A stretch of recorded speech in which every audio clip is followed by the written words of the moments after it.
बिस्मिल्लाहिर्रहमानिर्रहीम। जी, मैं अली अवैस बांट बिल्डिंग न्यू पाकिस्तान से। जैसा कि आपको पता है कि पीपीएससी ने, पंजाब पब्लिक सर्विस कमीशन ने recently corporal counter terrorism department Punjab police की जो रिटन एग्ज़ाम है उसके रिज़ल्ट को अनाउंस कर दिया है। और तकरीबन 450 से ज़्यादा seats Punjab public service commission ने अनाउंस की थी और तकरीबन 1800 से ज़्यादा जो स्टूडेंट्स हैं उन्होंने रिटन एग्ज़ाम को क्वालिफाई किया है। अब इसमें काफ़ी सारे मुझे मैसेजेस और आ रहे थे इंटरव्यू की प्रिपरेशन के हवाले से और ये सारी चीज़ें। तो मैं अपने स्टूडेंट्स को तो प्रिपरेशन करवा रहा हूँ, लेकिन इतने ज़्यादा मैसेजेस को रिस्पॉन्ड करना शायद मेरे लिए थोड़ा मुश्किल था। तो मैंने कहा इसके ऊपर मैं एक ब्रीफ वीडियो बना देता हूँ ताकि एक रोड मैप मिल जाए। जो बच्चे कारपोरल के इंटरव्यू की तैयारी कर रहे हैं, उनको एक रोड मैप मिल जाए और उस रोड मैप को फॉलो करके वो अपनी तैयारी कर सकते हैं। फिर मैंने देखा कि काफ़ी सारे बच्चे वो हैं जो पहली दफ़ा अपना जो है वो पीपीएससी का इंटरव्यू देने जा रहे हैं। उसमें बहुत सारी फीमेल्स भी हैं, मेल्स भी हैं। तो ये जो आज की वीडियो है ये आपको इस हवाले से जो है इंटरव्यू के हवाले से अच्छी टिप्स और अच्छा रोड मैप प्रोवाइड करेगी। पहली बात तो ये है कि आपको पता है कि ये जो कारपोरल जॉब्स आई हैं, ये काउंटर टेररिज्म डिपार्टमेंट जिसको सीटीडी कहते हैं, ये पंजाब पुलिस का ही हिस्सा है। तो ये उसके अंदर आई हैं। सबसे पहले आपने क्या करना है कि अपना एक अच्छा सा इंट्रोडक्शन तैयार करना है। और इंट्रोडक्शन के बाद सेकंड नंबर के ऊपर आपने अपने डिस्ट्रिक्ट की हिस्ट्री को तैयार करना है। डिस्ट्रिक्ट की हिस्ट्री के अंदर आता है कि आपके डिस्ट्रिक्ट की आबादी कितनी है, फेमस पर्सनालिटीज़ कौन सी हैं, लिटरेसी रेट कितना है, यूनियन काउंसिल्स कितनी हैं। अगर आप पता कर सकें तो ये भी हो सकता है कि थाने कितने हैं, चौकियाँ कितनी हैं, और काउंटर टेररिज्म डिपार्टमेंट या स्पेशल ब्रांच की के थाने या उसका उससे रिलेटेड जो इम्पोर्टेंट इन्फॉर्मेशन है आपके डिस्ट्रिक्ट की, आप उसको भी बीच में कंसिडर कर सकते हैं। तो इसलिए अपार्ट फ्रॉम दैट और भी जो भी आपको अपने डिस्ट्रिक्ट के हवाले से जानने लायक लगे, आप उसके बारे में आप अपनी प्रिपरेशन कर लीजिएगा। सेकंड चीज़ थर्ड चीज़ ये है कि वो आपसे, अगर आप कोई पहले जॉब कर रहे हैं तो उनका फोकस आपकी प्रीवियस जॉब के ऊपर ज़्यादा रहेगा, और फिर वो कुछ सवाल आपके एकेडमिक जो आपका बैकग्राउंड है उससे रिलेटेड भी करेंगे। लेकिन अगर आप फ्रेश कैंडिडेट हैं और आप कोई जॉब नहीं कर रहे, तो फिर उनका जो फोकस है वो आपके एकेडमिक्स के ऊपर, आपकी एकेडमिक, आपकी प्रीवियस डिग्री के ऊपर बहुत ज़्यादा रहेगा। फिर वो आपसे आपके पेपर रिलेटेड भी सवाल पूछ सकते हैं, जीके के सवाल पूछ सकते हैं, साइंस के सवाल पूछ सकते हैं, इस्लामियात के, कंप्यूटर के, इंग्लिश के, इस तरह से इससे रिलेटेड भी कोई सवाल पूछे जा सकते हैं, तो उसको भी आपने प्रिपेयर कर लेना है। फिर आपने क्या करना है कि आपने स्पेशल ब्रांच या काउंटर टेररिज्म डिपार्टमेंट, इसके बारे में, पंजाब पुलिस के बारे में आपने पढ़ लेना है। पर्टिकुलरली आपने काउंटर टेररिज्म डिपार्टमेंट के बारे में आपने पढ़ लेना है। और इसके साथ आपने जो आप कॉरपोरल की जॉब है, इसकी जॉब डिस्क्रिप्शन को आपने देख लेना है कि इसकी जॉब डिस्क्रिप्शन है क्या। जॉब डिस्क्रिप्शन के बारे में वो आपसे पूछ भी सकते हैं। और दूसरा, जब आपको जॉब डिस्क्रिप्शन पता चल जाती है तो आप जो भी सवाल आपसे आपके पैनल वाले करते हैं, आपके लिए अपने जवाब को फ्रेम करना उनके सवाल के अकॉर्डिंगली आसान हो जाता है, क्योंकि आपको पता होता है कि जॉब डिस्क्रिप्शन क्या है और किस जॉब के लिए वो आपको हायर कर रहे हैं और किस तरह की वो क्रेडेंशियल्स वो आपके अंदर देख रहे होंगे और किन पैरामीटर्स पे आपको असेस कर रहे होंगे। इसके बाद पर्सनालिटी रिलेटेड क्वेश्चंस बहुत इंपॉर्टेंट होते हैं। एक बंदे की जॉब को लेके, जॉब से रिलेटेड क्लैरिटी को असेस करने के लिए बहुत ही इंपॉर्टेंट होते हैं। मसलन अगर वो आपसे कहते हैं कि आप अपनी फील्ड को छोड़ के इस फील्ड में स्पेशल ब्रांच के अंदर क्यों आ रहे हैं, तो आपके पास कोई मीनिंगफुल आंसर होना चाहिए।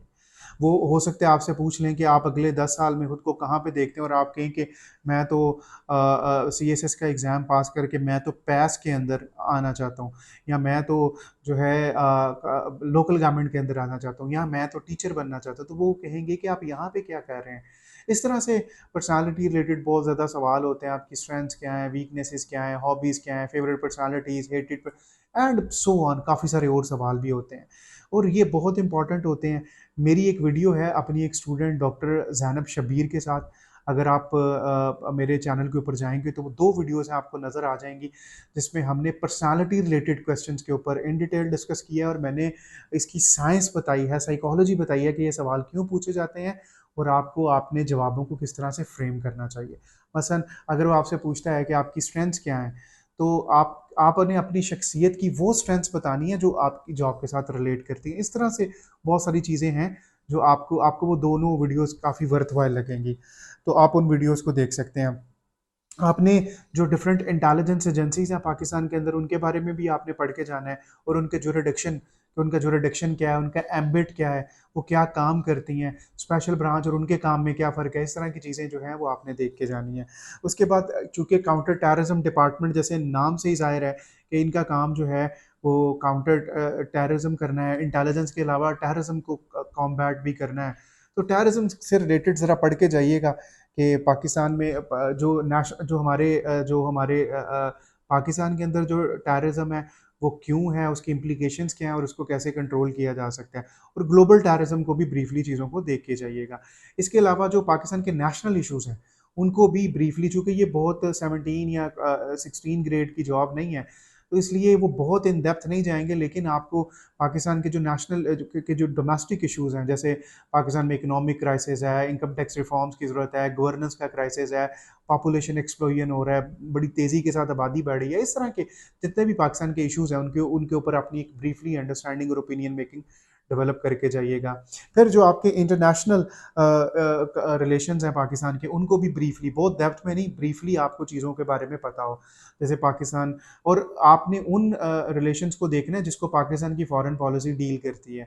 जैसे पाक यूएस रिलेशन है, पाक चाइना रिलेशन है, पाक इंडिया रिलेशन है, पाक जो है वो यूरोप रिलेशन है, पाकिस्तान और मिडल ईस्टर्न कंट्रीज़ के साथ जो रिलेशंस हैं पाकिस्तान, फिर पैलेस्टीनियन इशू जो है, कश्मीर इशू जो है, इस तरह। तो जिन मुल्कों को पाकिस्तान की फॉरेन पॉलिसी ज़्यादा बॉदर नहीं करती, ज़्यादा उनके बारे में ज़्यादा आपको जानने की ज़रूरत नहीं है, बस आपको उनके बारे में एक जो है जनरल अंडरस्टैंडिंग होनी चाहिए। उसके बाद history of Pakistan, history of Pakistan, और मैं एक अर्ज़ कर दूं कि जो आपकी इंटरनेशनल रिलेशंस हैं, जो डोमेस्टिक इश्यूज़ हैं, इसमें आपका नैरेटिव एंटी स्टेट नहीं होना चाहिए। उसके अलावा हिस्ट्री ऑफ पाकिस्तान, आपने पाकिस्तान की हिस्ट्री को भी तैयार करना है, कुछ लोगों के लिए थोड़ा मुश्किल होगा at this point of time. मैं ये कहूँगा कि आई हैव नो आइडिया कि टाइम कितना है, लेकिन ब्रीफली फैसल वड़ैच साहब का चैनल है एक, देखो सुनो जानो, उसमें प्लेलिस्ट है हिस्ट्री ऑफ पाकिस्तान, तो आप वहाँ से सीक्वेंस में उन वीडियोस को देख सकते हैं, तो एक जनरल अंडरस्टैंडिंग डेवलप हो जाएगी आपकी। फिर आपने जो जो है आपका जो अप्रोच है सवालों को आंसर करते वक्त, वो मॉडरेट और इनलाइटेंड होनी चाहिए। अगर उनको कहीं पे भी लगा पैनल को कि आप ज़हनी तौर पे मुतशद्दद हैं, एक्सट्रीमिस्ट हैं किसी भी तरह से, रिलीजन को लेके, सेक्ट को लेके, कौमियत को लेके, लैंग्वेज को लेके, या किसी और एक्सट्रीमिस्ट हैं, तो आपको हायर नहीं करेंगे। आपने इनलाइटन और मॉडरेट अप्रोच जो है आपने शो करनी है। उसके अलावा जो रीसेंट टेररिस्ट इंसिडेंट्स हुए हैं अनफॉर्चुनेट पाकिस्तान के अंदर, उनके बारे में भी पढ़ के जाइएगा। जैसे कच्चा का हुआ है, उसके बाद जड़ावाला के अंदर एक वो इशू हुआ था जिसमें जो नॉन मुस्लिम्स थे उनको और उनकी जो इबादत गाहें उनको डिमोलिश कर दिया गया था, ये सारी चीज़ें। फिर पारा चनार के अंदर सेक्टेरियन जो फ़िरका वारियत की बेस के ऊपर मामलात चल रहे हैं, बलूचिस्तान में जो इंसर्जेंसी चल रही है, फिर गिलगित के अंदर भी सेक्टेरियन। तो जो सेक्टेरियन इश्यूज़ हैं, जो इंसिडेंट्स हुए हैं, उनको देख के जाइएगा, ताकि वो अगर उनके बारे में बात करें, पूछे, तो you could answer them well. इसके अलावा ब्लास्फेमी लॉ को थोड़ा सा देख के जाइएगा, शायद वो कोई सवाल आपसे कर लें, क्योंकि बहुत सारे इश्यूज इससे भी रिलेटेड पाकिस्तान में सर्च किए हुए हैं और इससे भी रिलेटेड इश्यूज को फेस भी करना पड़ता है। तो इसको ये पढ़ भी लीजिएगा, ये क्या है, इसको कौन सा कानून डील करता है और इसको कैसे डील करना चाहिए। डील करने के हवाले से मतलब आप, यही है कि मतलब कानूनी तौर के ऊपर अगर कोई बंदा इस तरह का जुर्म कमिट करता है, तो कानूनी तौर के ऊपर कानूनी चाराजोई करके उस बंदे को सज़ा देनी चाहिए। कानून के ड्यू प्रोसेस के बगैर जो है किसी को भी इस तरह से अलाउ नहीं किया जाता। तो आपने चूँकि स्टेट के नुमाइंदे बनना है, स्टेट का फेस बनना है, आपने चीज़ों को जाके आगे से मैनेज करना है, तो इस इशू के बारे में भी आपकी अंडरस्टैंडिंग और आपका अपना ओपिनियन होना चाहिए। फिर जो बड़ी-बड़ी टेररिस्ट ऑर्गेनाइजेशन है, टीटीपी है, अल-कायदा है, आईएस है, बीएलए है, इनके बारे में भी पढ़ जाइएगा, क्या इश्यूज़ हैं, क्या मामलात हैं, ताकि इनसे रिलेटेड कोई सवाल हो तो आप उसको आंसर कर सकें। जैसे एंटी स्टेट का मैं बात कर रहा था, कोई कहे कि जी बीएलए वाले तो अपनी फ्रीडम के लिए लड़ रहे हैं और इस तरह, ये एक एंटी स्टेट नैरेटिव है, ठीक है। अगर किसी को भी अपनी स्टेट से रिलेटेड कोई भी ग्रीवियंसेस हैं, सारी दुनिया के अंदर ग्रीवियंसेस होते हैं कम्युनिटीज़ को, लोगों को अपनी स्टेट से, तो उसके लिए एक जमहूरी स्ट्रगल की जाती है, डेमोक्रेटिक स्ट्रगल की जाती है। वायलेंस किसी भी तरह एक्सेप्टेबल नहीं होता। फिर एट द एंड अगर आपके कुछ सवाल ड्रॉप हो जाएँ तो ये कोई इतनी बड़ी बात नहीं है। आपकी बॉडी लैंग्वेज बड़ी इंपॉर्टेंट है, और अगर आपसे सवाल ड्रॉप होते हैं या आपको मुश्किल सिचुएशन आपको इंटरव्यू में किसी जगह पे फेस करनी पड़ती हैं, तो आप किस तरह से उस सिचुएशन को डील करते हैं, ये चीज़ें बहुत ज़्यादा इंपॉर्टेंट होती हैं। तो आखिर पे इंटरव्यू होता है 10% व्हाट यू से, 40% हाउ यू से, और 50% आपकी नॉन वर्बल क्यूज होती हैं, तो आपकी बॉडी लैंग्वेज, जेस्चर, पॉस्चर्स, ये सारी चीज़ें कैसी होती हैं। और आपने ड्रेसिंग कैसे करके जानी है, इसके ऊपर भी मैंने वीडियो बनाई हुई है, मेल और फीमेल दोनों के लिए।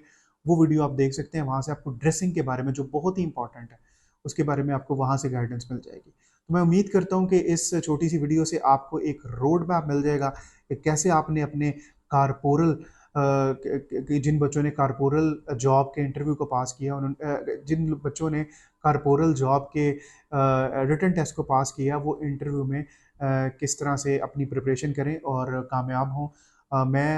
जो बच्चे क्वालिफाई, जिन लोगों ने रिटन में किया है, उनको बहुत सारी कॉन्ग्रेचुलेशंस मेरी तरफ से, और मेरी दुआ है आपकी सिलेक्शन के लिए, और मेरी दुआ है कि आप पाकिस्तान को जाके सर्व करें। आपके टाइम का बहुत शुक्रिया। Thank you very much.